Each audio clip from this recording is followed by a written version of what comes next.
어떤 분을 만났는데 얼굴이 아주 밝고 좋아서 제가 질문을 했습니다. 좋은 일이 있는가 보죠? 그랬더니만 맞습니다. 제가 어려운 일을 맡았는데 최근에 무거운 짐을 벗었습니다. 그러는 거예요. 그래서 결과가 좋았습니까? 그랬더니 사실은 제가 대기업의 하청기업들의 연합회 회장직을 맡았는데 그게 참 어려운 일입니다, 목사님. 회원사 간에 이렇게 협력도 도모해야 되고 대기업과의 그 중재도 해야 되는 어려운 일인데 전임 회장이 아주 일을 잘했습니다. 불화했던 회원사 간을 이렇게 잘 화목하게 하기 위해서 술을 엄청나게 사주었습니다. 그래서 아무튼 화목을 잘 이끌어냈는데 제가 그 후임이 되자 이게 참 고민이 생겼습니다. 내가 예수 믿는 사람인데 그렇게 술 사줄 수도 없고 안 사줄 수도 없고 어떡하면 좋나 고민을 하다가 몇 사람을 만나봤더니만 이런저런 얘기를 하다가 술 얘기가 나와서 그 술 안 먹을 수 없냐 그랬더니 하는 말이 우리 먹고 싶어 먹습니까? 사업하려니까 먹는 것이고 몸 버려 돈 버려 집에서 반대해 먹지 않고 싶은데 그럴 수가 없지 않습니까? 그래서 1차 갔다 2차 갔다 하는데 뭔가 좀 변화가 왔으면 좋겠다는 얘기를 들었다는 거예요. 그리고 조사를 해봤더니 이 사장님들 중에 예수 믿는 사람이 은근히 많더라는 거죠. 그래서 용기를 내가지고 자기가 하나님께 기도를 했답니다. 하나님, 이 직장 문화 바꿔야 되겠고 술 먹는 분위기 우리 가운데서 좀 고쳐주시고 저를 좀 사용해 주십시오. 그렇게 기도를 하고 이제 첫 전체 모임을 갖게 되는데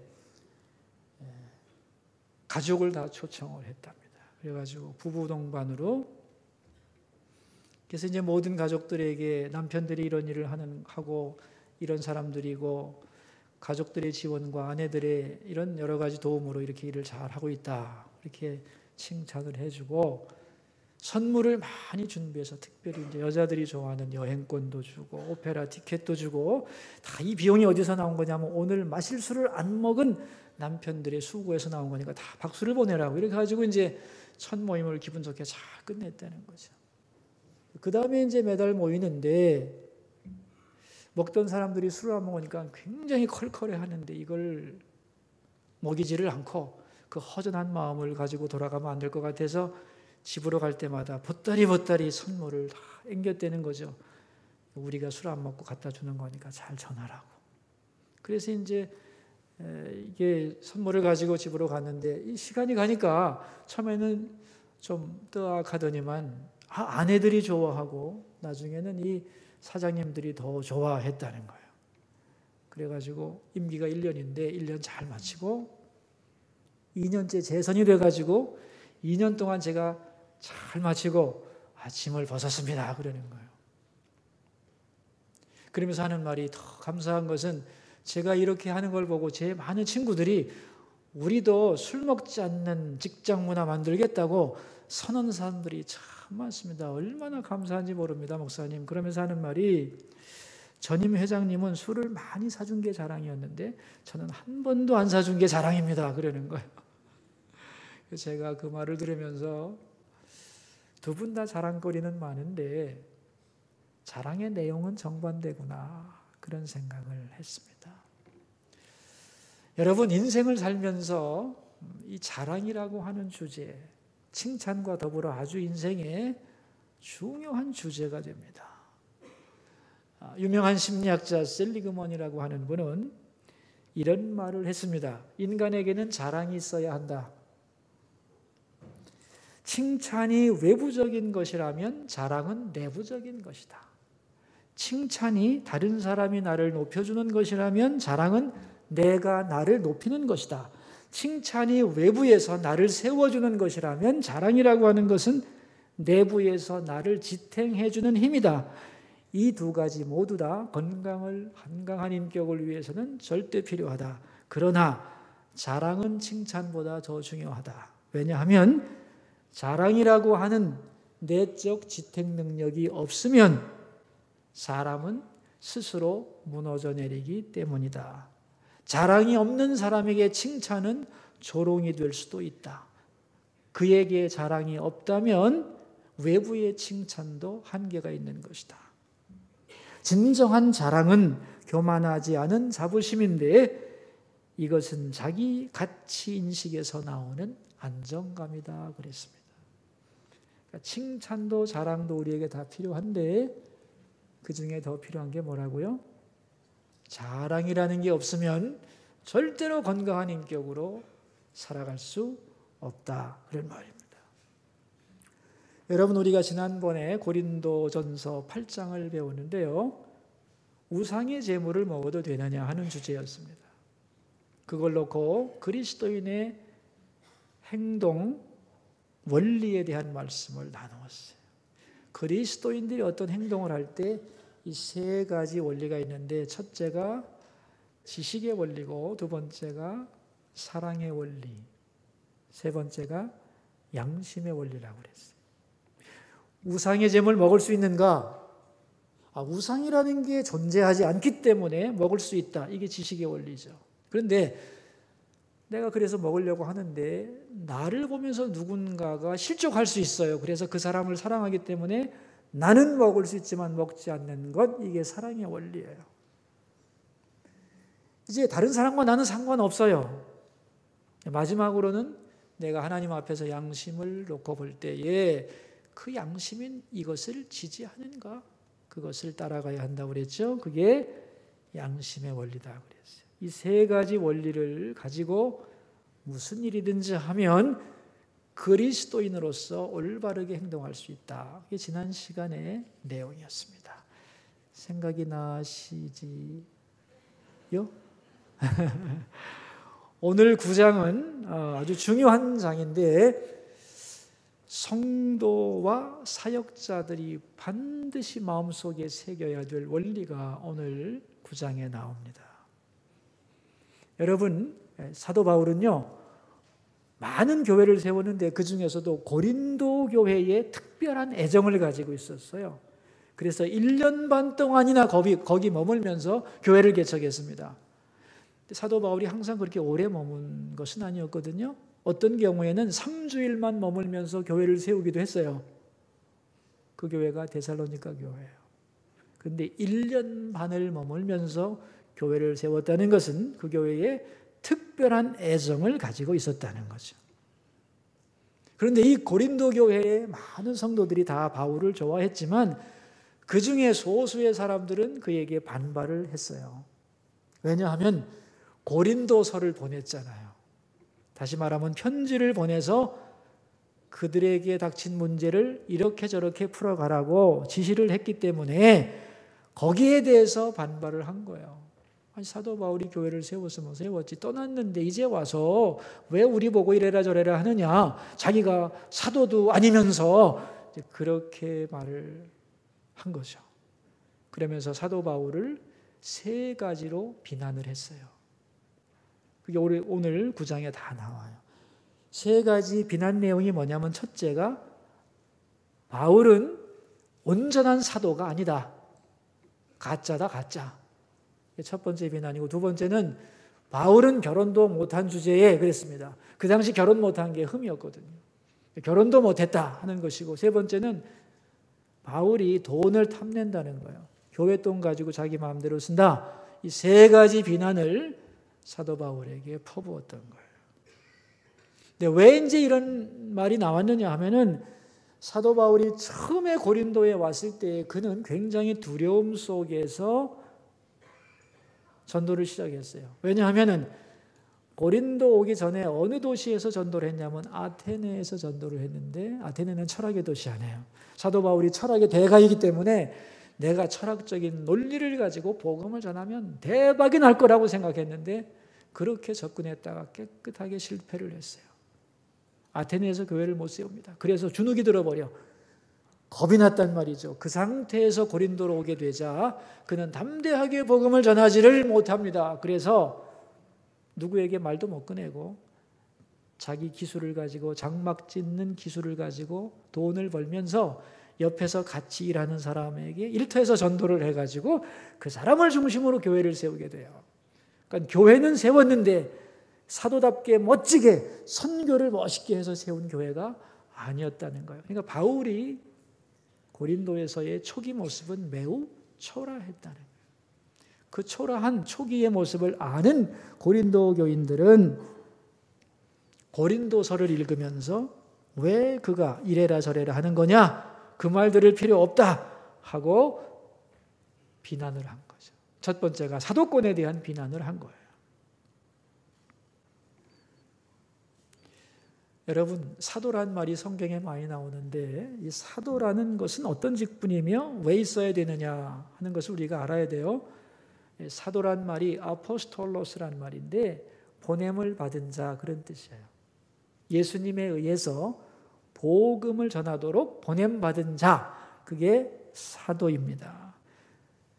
근데 그 당시 예수님 돌아가신 후에 예수님에 대해서 공식적으로 가르칠 수 있는 권위가 있는 사람은 사도들밖에 없었어요. 왜냐하면 그 당시에는 성경이 없던 시절이기 때문에 이것이 예수님의 말씀이다라고 공신력을 가지고 가르칠 수 있는 사람은 사도밖에 없었던 거예요. 그래서 예수님은 사도들을 세우심으로써 세 가지 일을 하게 만듭니다. 첫째가 뭐냐 하면은 예수님에 대하여 가르치게 하고, 두 번째는 교회를 세웁니다. 세 번째는 성경을 기록하게 만들었어요. 그래서 초대교회는 사도가 반드시 필요했던 거예요. 역사적으로 보면 이제 사도들이 다 죽은 다음에 사도들의 제자를 뭐라고 부르느냐? 속사도라고 불러요. 또 속사도들이 다 죽으면서 그 제자들을 교부들이라고 불러요. 그러니까 그 당시에 가장 권위 있는 사람들이 바로 사도였다 하는 것인데, 지금은 사도가 있느냐? 사도가 필요 있을까요? 없을까요? 지금은 필요가 없어요. 왜냐하면 교회가 세워졌고 성경이 완성되었기 때문에 사도라는 직책은 필요가 없는 거예요. 부름받은 사람들이 있고 하나님을 위해 일하는 사람들은 있지만 그러한 자의식은 가지고 사명감은 가져야 되지만 사도라는 직분 자체는 초대교회에만 존재했던 것이에요. 근데 최근에 이제 신사도 운동을 하는 분들은 요즘에도 사도가 있는 거다, 나는 사도다, 아무개는 사도다, 이런 말을 하는데 이건 신학적으로 월권입니다. 자기의 권위를 성경을 빗대어서 세우려고 하는 잘못된 신학 이론이지, 성경적으로는 사도직은 초대교회로 끝난 것이에요. 그리고 그 당시에도 사도는 예수님의 12제자와 바울 정도 그들만이 사도로 인정을 받았던 것이에요.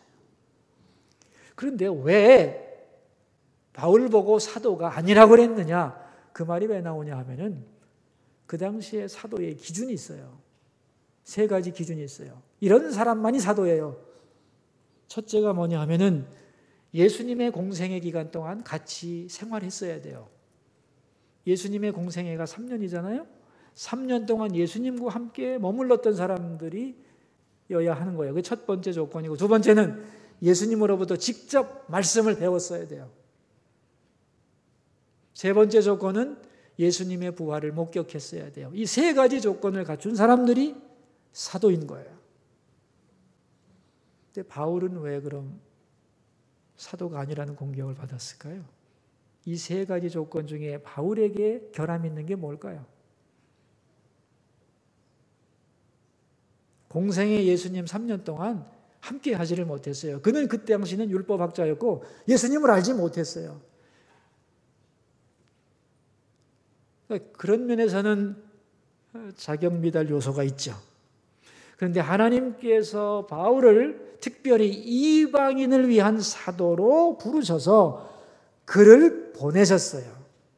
그래서 그는 다메섹 도상에서 부활하신 예수님을 직접 만나고 예수님으로부터 복음의 진수가 뭔지를 배운 거죠.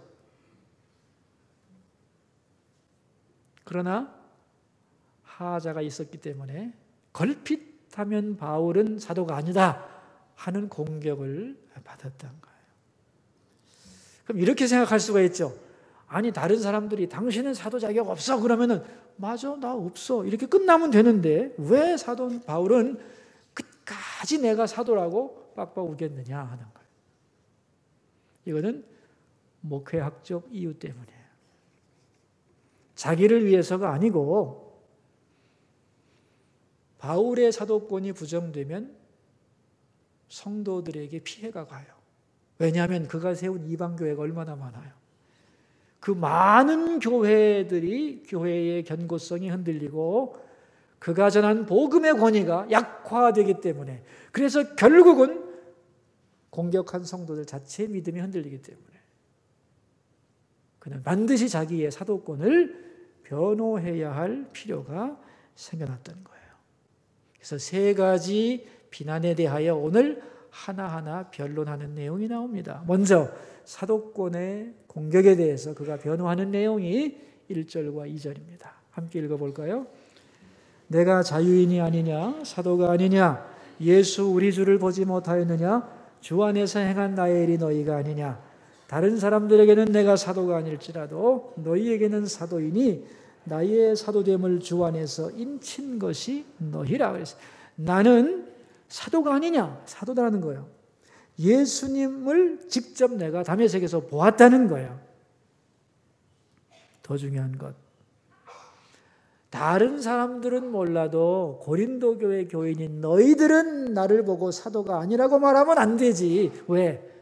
이방인들로서 이방의 사도로 부름받은 내가 너희들에게 가서 교회를 세우고 복음을 전해서 너희들이 예수 믿게 됐는데, 그러므로 나의 사도됨을 인친 것이 너희들인데, 내가 사도라는 증명을 해줄 사람들이 너희인데 너희들이 나를 보고 사도가 아니라고 말하는 것은 말이 되지 않는다. 이게 사도 바울의 변론인 거죠. 그래서 사도가 아니라는 말에 대해서 강력하게 부인을 하고 있습니다. 두 번째, 결혼하지 않았다는 것에 대해서 사도 바울은 변명하는 거예요. 왜 그가 결혼하지 않았느냐 하면은 여러 나라로 복음 전하러 다니면서 같이 다니기 어렵잖아요. 그러니까 선교를 위해서 결혼을 하지 않은 거예요. 근데 이것을 바울이 선교 때문에 큰 희생을 했구나 이렇게 얘기를 하지 않고 결혼도 못한 주제에 라고 비방을 했다는 거예요. 여기에 대한 바울의 변명이 5절 말씀입니다. 읽습니다. 우리가 다른 사도들과 주의 형제들과 게바와 같이 믿음의 자매된 아내를 데리고 다닐 권리가 없겠느냐? 나도 결혼해서 아내 데리고 얼마든지 다녀도 된다. 못하는 게 아니고 복음을 위한 희생인 것이다. 그렇게 변호를 하고 있습니다. 세 번째, 돈에 대하여 탐욕을 가지고 있다 하는 것에 대해서 그는 어떻게 변호를 하고 있느냐. 처음 바울이 고린도 교회를 세울 때는 사례를 받지 않았어요. 왜냐하면 사람이 없는데 어떻게 받을 거예요. 그러나 이제 교회가 많이 성장하고 교인 숫자가 늘어나면서 목회에 전념하고 그들을 양육하기 위해서는 일하기 위한 시간을 낼 틈이 없었어요. 그래서 사례비를 받았는데 사람들이 뭐라고 했느냐. 왜 그때는 안 받더니 지금은 돈에 욕심 생겼나? 왜 받는 거야? 이랬다는 거죠. 여기에 대하여 나는 사례비를 받을 권리가 있다 하는 것을 설명하는 내용이 자세하게 나옵니다. 7절 말씀을 읽겠어요. 누가 자기 비용으로 군복무를 하겠느냐? 누가 포도를 심고 그 열매를 먹지 않겠느냐? 누가 양떼를 기르고 그 양떼의 젖을 먹지 않겠느냐? 세 가지 경우죠. 상식적으로 생각해보라. 군대 간 사람이 자기 돈 가지고 와서 군복무하냐? 자기 몸 헌신하는 군인을 위해서 나라가 먹이고 입히는 거 아니냐? 그런 얘기죠. 또 포도 심고 열매 안 먹는 농부 있냐? 양을 기르는 목자가 양떼의 젖 먹지 않는 경우 있냐? 그런 얘기죠. 상식적으로 생각해보라는 거죠. 그리고 이제 상식을 넘어서 그렇다면 하나님의 말씀에서는 어떻게 말씀하는가? 그걸 9절 이하에서 설명하고 있습니다. 우리 9절을 읽겠어요. 모세 율법에 곡식을 밟아 떠는 소에게 망을 씌우지 말라 기록하였으니 하나님께서 어찌 소들을 위하여 염려하심이냐? 레위기와 신명기에 보면은 곡식을 떠는 소의 입에 망 씌우지 마라 그랬어요. 아니 곡식을 추수하는 소가 그 곡식도 못 먹고 굶으면서 일할 수 있겠느냐? 충분히 먹으면서 그 일을 감당하도록 소 입에 망을 씌우지 말고 배불리 먹여라. 그런 얘기죠. 율법의 규정인데 이게 어찌 소만 위한 것이겠느냐. 주의 일을 하는 사람에게도 이 규정이 중요한 것이다. 그런 얘기겠죠. 그 다음에 11절을 보겠습니다. 우리가 너희에게 신령한 것을 뿌렸은즉 너희의 육적인 것을 거두기로 과하다 하겠느냐. 신령한 생명의 말씀을 전하고 나서 육신의 양식을 위한 살이 정도 받는 게 뭐가 문제가 되겠느냐. 그런 얘기겠죠. 그 다음에 13절 성전의 일을 하는 이들은 성전에서 나는 것을 먹으며 제단에서 섬기는 이들은 제단과 함께 나누는 것을 성경이 말씀하고 있는 거다. 마지막으로 14절 읽겠습니다. 이와 같이 주께서도 복음 전하는 자들이 복음으로 말미암아 살리라 명하셨느니라. 예수님도 복음 전하는 자는 그 복음 때문에 살게 될 거다라고 복음 전하는 자의 권리를 말씀하셨다는 거예요. 바울이 7가지 예를 들으면서 나는 사례비를 받을 자격이 있다고 강력하게 변호를 해요. 이걸 보면 사도 바울의 자존심이 무지무지 상한 거예요. 그러면 사도 바울은 왜 처음부터 사례비를 요구하지 않았느냐? 아까 얘기했잖아요. 사람이 없는데 어떻게 하겠어요? 더 중요한 것은 12절 끝에 보시면 이렇게 말해요. 범사에 참는 것은 그리스도의 복음에 아무 장애가 없게 하려고. 그러니까 혹시라도 내가 처음 예수 믿는 사람들에게 나 먹여 살리라 이렇게 부담 줄 수 없잖아. 이건 복음에 방해가 될까 봐 내가 조심해서 내가 스스로 먹고 사느라고 권리를 쓰지 않았더니 그동안 참 고생하셨구나. 이제는 도와드려야지. 이렇게 생각을 하지 않고 돈 밝히네? 이렇게 말하면 안 된다는 거죠. 나는 적어도 사리사욕을 위해서 일하지 않았다는 거예요. 그러면서 하는 말이 15절 이런 말이 나와요. 우리 15절 읽겠어요. 그러나 내가 이것을 하나도 쓰지 아니하였고 또 이 말을 쓰는 것은 내게 이같이 하여 달라는 것이 아니라 내가 차라리 죽을지언정 그랬어요. 내가 차라리 죽을지언정 나 그런 짓 안 한다는 거예요. 돈 탐내는 사람 아니라는 거예요. 그러면서 하는 말이 15절 끝에 내 자랑하는 것을 헛된 대로 돌리지 못하게 하리라. 나 그런 사람 아니에요. 나 죽더라도 그런 짓 안 해. 그리고 나는 어떤 일이 있더라도 내 자랑을 빼앗기지 않을 거야. 그랬어요. 그런데 재미있는 표현이 또 16절에 나와요. 자랑할 것이 없다 그렇게 말해요. 자, 여러분 보세요. 15절에서는 나 자랑을 빼앗기지 않을 거다 그랬고 16절은 자랑할 게 없다 그랬어요. 이거 모순이죠. 그죠? 자랑을 뺏기지 않겠다. 나 자랑할 거 없다. 안 되죠.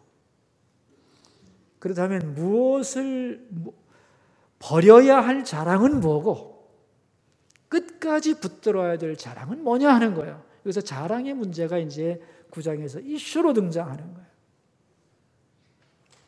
여러분 세상에는 참 자랑이 많은데요. 성경에 보면 자랑을 3가지로 딱 구분합니다. 첫째 카테고리의 자랑이 뭐냐 하면은 세상 사람들이 좋아하는 자랑이죠. 돈과 명예와 권력과 학벌과 인물과 배경과 이런 것들, 우리가 있으면 좋아하는 것들, 그걸 얻기 위해 애쓰는 것들, 있으면 자랑스러워하고 행복해하는 것들, 이런 자랑거리. 여러분도 다 있으시죠? 나름대로? 그 자랑거리는 좋은 거죠. 그런데 이런 세상의 자랑거리를 놓고 말하자면 사도 바울은 완벽한 사람입니다. 빌립보서 3장 8절에 보면은 사도 바울의 인간적인 자기 자랑을 7가지로 말하고 있어요. 완벽한 자랑이요. 그런데 그는 이 세상의 자랑을 어떻게 생각했냐면 배설물로 여겼어요. 더 나아가서는 해롭기까지 하다고 얘기를 했어요. 자, 여러분, 자랑이라고 하는 건 그 자체로 좋은 거죠?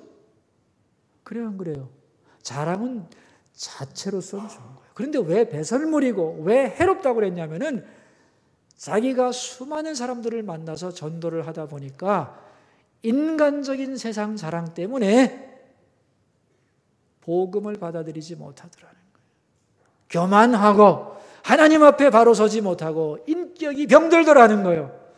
차라리 저것만 없으면 돌아와 하나님의 자녀가 되고 구원받을 수 있는 좋은 요소가 많은 사람인데 그 자랑거리 몇 개에 발목이 잡혀서 하나님 인정하지 못하고 죽어가는 영혼 너무 많은 것을 바라보고 자랑은 좋은 것이지만 자랑에 한계가 있다는 거죠.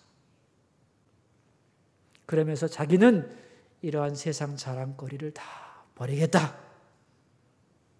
여기에 흔들리지 않겠다. 그렇게 선언하고 그 모든 자랑거리를 버리고 이방인의 사도가 됩니다. 그래서 이제 선교를 하다가 감옥에 갇히고 매를 맞고 생명의 위협을 받으면서 무진 고생을 하는 거예요. 그런데 그 고생의 결과 많은 교회들이 세워지고 안 믿던 사람이 예수 그리스도의 품으로 돌아와요. 자, 여러분, 이거 자랑거리죠? 그렇습니까? 아닙니까? 엄청난 자랑거리를 또 얻게 된 거예요. 자랑거리를 버렸는데 그걸 가지고 몸부림을 친 결과 새로운 자랑거리가 생겼어요. 자, 보세요, 여러분. 세상에서 좋아하는 자랑거리도 자랑거리지만 이보다 더 중요한 자랑거리가 뭐냐면 그 자랑거리를 가지고 뭘 했느냐는 거예요. 그걸 가지고 이루어 놓은 업적들, 하나님을 향한 충성들, 그 흔적들, 이런 것은 처음 자랑보다 더 수준 높은 자랑이죠? 맞죠? 여러분, 내가 머리가 좋은 거 자랑이죠. 그런데 그 머리가 좋은 걸 가지고 성실히 뭔가를 노력해서 어떤 것을 해냈다면 그건 머리 좋은 것보다 더 큰 자랑이죠. 이해가 되죠? 그런 차원의 자랑도 있다는 거예요. 그런데 이 수고가 다른 사람을 향한 희생과 봉사와 하나님을 향한 충성의 열매였다면 그건 더 말할 수 없이 좋은 자랑이죠. 그러니까 그는 인생의 기본 자랑거리를 많이 가졌지만 버리고 하나님께 충성하고 헌신하면서 더 높은 자랑거리를 얻었어요. 그런데 여기에 대해서 그가 뭐라고 그랬냐면 16절에 자랑할 것이 없다고 말했어요. 왜 그러냐 이거요. 왜 수많은 교회를 세우고 이방 선교의 1인자가 된 사람이 그것을 자랑하지 않느냐. 16절 중반절에 나옵니다. 자, 우리 16절 읽어볼까요? 내가 복음을 전할지라도 자랑할 것이 없음은 내가 부득불할 일임이라. 만일 복음을 전하지 아니하면 내게 화가 있을 것이로다. 내가 자랑할 것이 없는 이유가 뭐예요? 부득불할 일이기 때문에. 다시 말하면 내가 이방인의 사도로서 엄청나게 많은 열매를 맺어서 그것이 큰 자랑이지만 사실 가만히 생각해 보면 그거 내가 하고 싶어서 한 게 아니야. 하나님이 나를 이방인의 사도로 세우셨기 때문이야. 그리고 잘 생각해 보니까 그건 내 힘으로 한 게 아니야. 하나님이 주시는 힘으로 했어. 나는 원래 그럴 자격도 없었어. 나는 예수님 믿는 사람을 핍박하던 사람이었어. 그런데 하나님의 은혜로 불러서 나를 이방인 사도 되게 하고 나에게 힘을 주고 능력을 주고 열매 맺게 했어. 그런데 사실 나는 그 일을 하면서 하기 싫을 때도 많았어. 게으름도 피웠고 교만하기도 하고 도망치고도 싶었는데 하나님이 꽉 붙잡아서 꼼짝 못하게 그 일을 시켰어. 그래서 이 열매가 맺어진 거야. 그런 말이죠. 이게 얼마나 솔직한 고백이에요, 여러분. 나는 하나님 앞에서 뭔가 해서 자랑거리가 많다고 생각하지만 그 내용을 잘 보면 사실은 은혜지 진정한 자랑거리 못 된다는 거예요. 이게 두 번째 자랑거리에 대한 사도 바울의 평가입니다. 이제 세 번째 마지막 자랑거리가 있어요. 그게 뭐냐? 18절입니다. 우리 읽겠습니다. 그런즉 내 상이 무엇이냐? 내가 복음을 전할 때에 값없이 전하고 복으로 몸으로 말미암아 내게 있는 권리를 다 쓰지 아니하는 이것이로다 그랬어요. 값없이 전하고 내 권리를 다 쓰지 않은 것, 이런 말입니다. 내가 보답을 바라지 않고 대가를 바라지 않고 깨끗하게 하나님만 바라보며 달려온 그 자세, 그렇게 해서 이루어진 일, 내게 주어진 권리를 양보하고 희생하면서 다른 사람 세워주고 내가 받은 은혜가 많은데 다 베풀고 가야지. 사람이 인정하지 않으면 어떤가? 하나님만 하시면 되지. 그런 마음으로 행한 것만 그의 진정한 자랑거리라는 거예요. 다시 말하면 자기의 자랑을 누가 인정해 주기를 바라지도 않았고요. 자기의 자랑거리를 다 반납하면서 하나님께 감사하면서 사람들의 인정을 기대하지 않으면서 실망하지 않으면서 자기의 최선과 충성을 다한 그 일, 그것이 나의 진정한 자랑거리다. 오늘 본문이 바로 그것을 고백하는 거예요. 여러분, 오늘 본문을 잘 보시면 사도 바울이 엄청나게 화가 났어요. 자기를 오해하고 비난한 사람에 대해서 너무너무 분했어요. 자존심 상하고. 그러나 그는 하나님 앞에서 너희들이 아무리 그래도 나는 진정한 자랑거리를 결코 빼앗기지 않겠다. 그렇게 선언을 합니다. 진정한 자랑거리를 가진 사람이 되겠다고 결심하고 하나님 앞에서 그 모든 상처를 씻어내고 신앙적으로 이 모든 것을 극복하는 것을 볼 수가 있습니다. 여러분, 우리가 살다 보면은 상처받을 일 많죠, 그죠? 다른 사람이 나를 오해하고 또 공격할 때도 많잖아요, 그죠? 그러한 일을 만났을 때 상처받지 않는 비결이 뭘까요, 여러분? 오늘 본문에 나옵니다. 한 단계 내가 더 낮아지는 거예요. 우리가 흔히 말이죠. 하나님 앞에 홀로 서 있을 때 이런 고백하죠. 하나님, 저 죄인입니다. 정말 저 부족한 것뿐입니다. 그러죠, 그죠? 누가 나보고 기도 끝나고 일어서서 나오는데 너 죄인이지 그래 보세요. 내가 왜 죄인이냐 이러지. 이래서 문제라는 거예요, 여러분.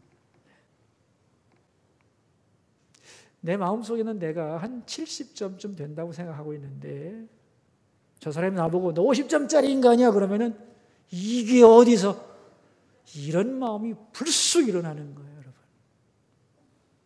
근데 그럴 때 어떻게 해야 되냐면은 나는 사실은 50점이 안 되는데 제가 보태주네. 나 30점짜리밖에 안 하는데 20점 보태줘서 50점짜리라고 인정해 주니까 고맙다. 이렇게 생각하면 아무 문제가 없는 거죠. 아멘이죠? 그럼 나의 실제 점수가 몇 점이냐면요. 남들이 생각하는 것보다 못한 거예요.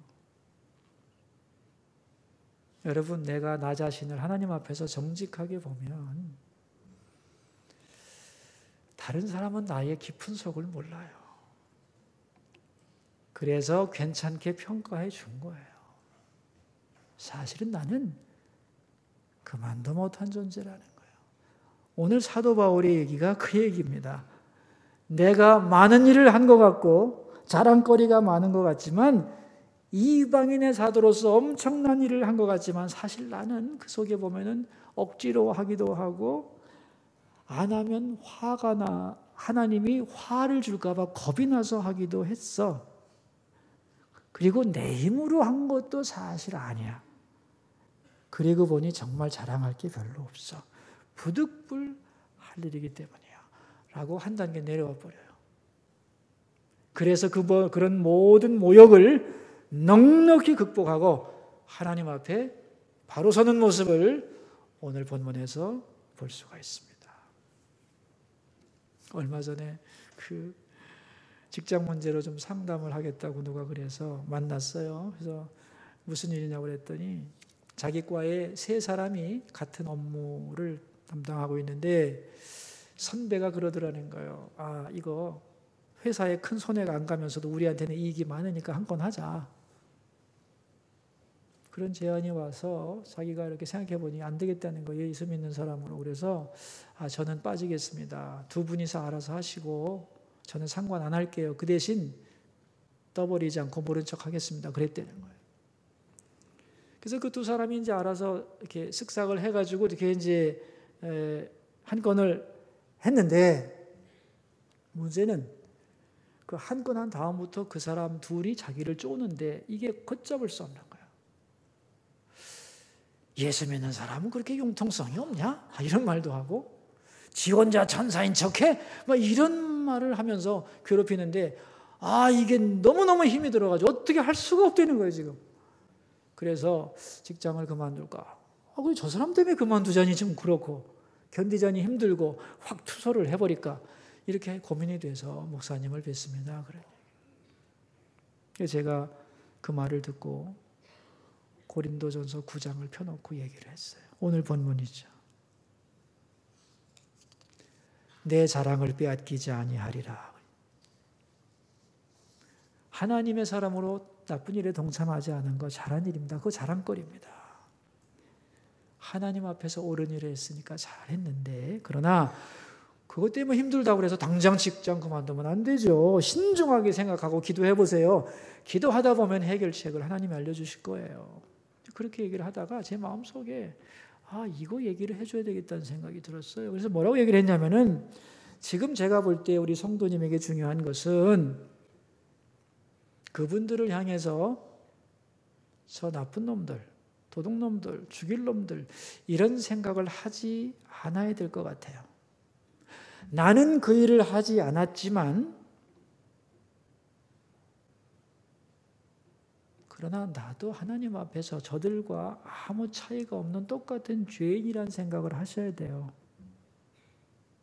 내가 이 일을 하지 않았기 때문에 나는 의인이고 너희들은 나쁜 인간이라고 하는 마음을 가지면 안 됩니다. 사도 바울의 마음을 보세요. 나름대로 최선을 다했다. 그러나 자랑할 거 없다. 왜? 부득불한 거니까. 하나님의 백성으로 안 한 게 당연한 거고 그렇다고 해서 내가 위대해지는 건가? 그게 자랑거리냐? 아니라는 거죠. 그러니까 나머지 두 사람을 성도님이 정죄하시는 마세요. 그랬어요. 그분이 하는 말이 그 말을 듣고 보니까요. 제가 아무 말도 안 했지만 두 사람을 심판한 것 같아요. 그래서 그 사람들이 그걸 느끼고 저를 더 쪼지 않았나 그런 생각이 드네요. 그러면서 하는 말이 마지막 말이 재밌어요. 이제는 그 두 사람을 벌레로 보지 않고 동료로 보고 문제를 풀어가겠습니다. 그랬어요.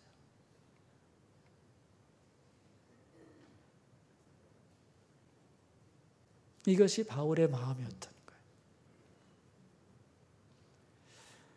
여러분, 우리들에게는 자랑거리가 있죠? 여러분에게 더 많은 자랑거리가 생기기를 바라요. 세상 사람들이 좋아하는 지식도, 건강도, 외모도, 든든한 배경도 다 좋은 거예요. 근데 사실은 이러한 기본적인 자랑거리는 자랑거리기라기보다는 감사의 조건이죠. 엄밀하게 말하면 사명입니다. 많은 사람들이 감사와 사명으로 생각하지 않고 자랑거리로만 가지고 있어요. 그래서 그 자랑거리에 걸려 넘어져서 해가 되는 거예요. 그래서 좋은 것이 나쁜 것으로 변질되는 거예요. 더 좋은 자랑거리는 그 자랑거리를 가지고 뭔가 열심히 해서 업적을 남기는 거예요. 그러나 그것도 잘 생각해 보면 그 속에도 부족한 게 많은 거예요. 어떤 사람은 나만큼 수고 안 했겠어요? 내가 열심히 했지만 하나님의 은혜고요. 내가 사실 게을렀습니다만 하나님이 다 좋은 열매를 거두게 하셔서 업적으로 드러난 것뿐이에요. 그래서 더 좋은 자랑거리지만 그것도 깊이 생각해 보면 별 자랑거리가 아닌 거예요. 진정한 자랑거리는 뭘까요? 사람들이 알아주기 바라지 않고 하나님 바라보면서 내 권리 때로는 주님 때문에 양보하면서 하고 싶은 말 많지만 때로 좀 참아가면서 하나님이 아시면 돼 라고 하나님 바라보면서 충성하는 것, 그게 진정한 자랑거리인 줄로 믿습니다. 어느 분은 그런 말 하죠. 아이고 내가 그 말 듣고 참 분해가지고 그때 그냥 몇 배로 확 퍼부어줘야 되는데 못 퍼주니까 가슴이 아프고 그냥 내가 바보야, 생각이 왜 안 났지? 퍼부어줬으면 시원할 텐데. 그런 분들이 있는데 여러분, 그거 못한 게 자랑입니다. 그 말 꾹 참는 게 진정한 자랑거리예요. 여러분, 이러한 진정한 자랑거리를 가지게 되면 싸우지 않게 돼서 여러분, 싸움이라고 하는 것은 다 자랑 때문에 생기는 거거든요. 근데 진정한 자랑거리를 가지게 되면 싸우지 않게 되고, 더 중요한 게 있어요. 낙심하지 않게 돼요. 왜? 하나님이 아시잖아요. 더 중요한 게 있어요. 그것만이 내가 받을 진정한 상급이에요. 하나님 앞에서. 저는 많은 크리스찬들과 얘기하면서 많은 크리스찬들이 오해하는 것이 있다는 것을 발견했어요. 우리가 어떤 일을, 좋은 일을 했을 때는 사람들이 칭찬해줘요. 그렇죠? 그거 좋은 건데 그 좋은 일에 대하여 사람들도 칭찬하고 하나님도 상급 주실 줄로 착각하는데 안 그래요, 여러분. 하나 가지고 몇 번 우려먹는 게 아니에요. 성경에서 뭐라고 그랬어요? 사람에게 칭찬받았느냐? 그는 이미 자기 상을 받았느니라 그랬어요. 그건 지불 완료된 거예요.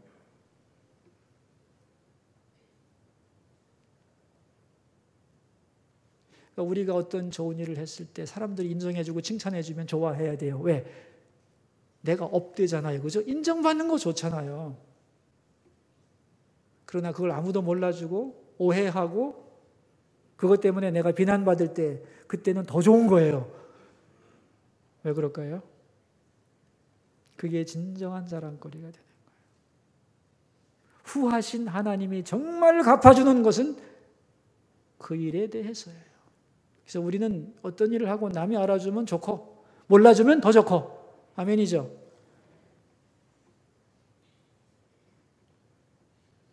수많은 자랑거리를 가지고 있는 우리들이 오늘 이 아침에 다시 생각했으면 좋겠어요. 진정한 자랑거리란 뭘까?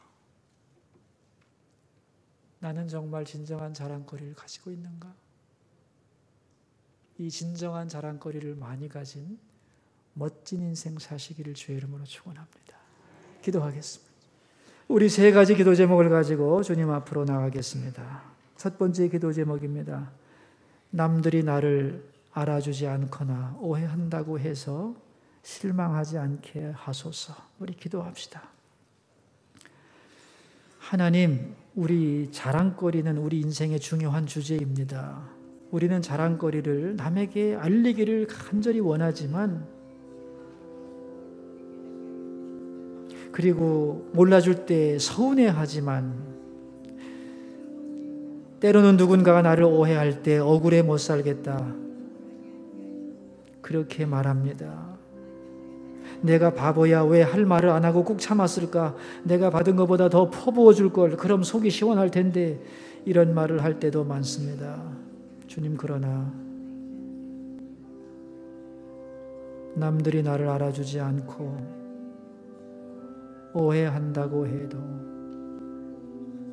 실망하지 않는 우리가 되기를 기도합니다. 왜냐하면 하나님이 아시기 때문에. 두 번째 기도 제목입니다. 진정한 자랑거리를 가진 멋진 인생 되게 해주소서. 기도하겠습니다. 하나님 아버지, 모든 세상 사람들이 좋아하는 자랑거리 좋은 거죠, 주님. 그것을 가지고 이룬 업적은 더 큰 자랑거리죠. 그러나 그 자랑거리를 분석해 보면 은혜지 큰 자랑거리도 못 되는 것을 알고 있습니다. 진정한 자랑거리가 뭔지 바로 알게 하시고 하나님이 갚으시고 인정하시는 참된 자랑거리를 가진 멋진 인생이 되도록 저희를 도와주시옵소서. 세 번째 기도 제목입니다. 한국교회와 우리나라를 위하여 기도하겠습니다. 하나님 아버지, 이 땅의 교회들이 오늘 예배를 드립니다.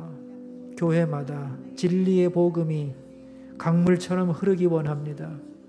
사람의 생각과 가치가 선포되지 않기를, 하나님의 사랑과 십자가의 진리만이 선포되도록, 그리고 교회마다 분열이 없도록 하나 되기를, 그리고 주님께 영광 돌리는 교회 되기를 원합니다. 또한 우리나라를 붙들어 주셔서 나갈 바를 가르쳐 주시고 대통령과 위정자들을 붙들어 주사 지혜롭게 통치하게 하옵소서. 이 나라 국민들에게 희망을 주시고 저 북한에 학대받는 백성들을 불쌍히 여기시고 속히 평화 통일이 오도록 긍휼을 베풀어 주옵소서.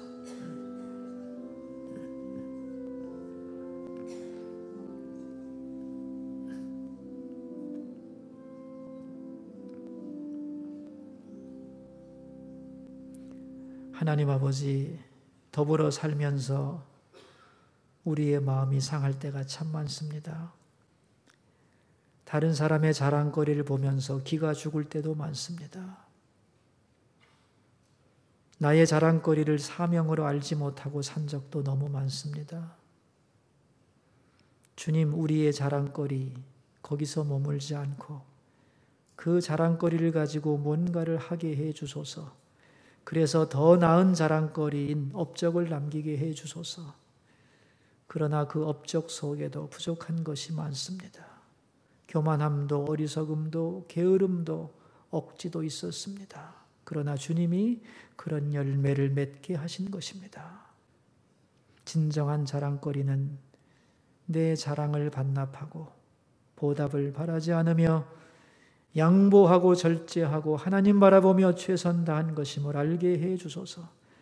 주님, 그래서 자랑거리 때문에 속상해하지 않게 하시고 다투지도 않게 해 주시고 하나님만이 아시고 갚아주실 진정한 자랑거리가 많은 멋진 인생을 살도록 우리 모두를 도와주소서. 존귀하신 예수님 이름으로 기도하옵나이다. 아멘.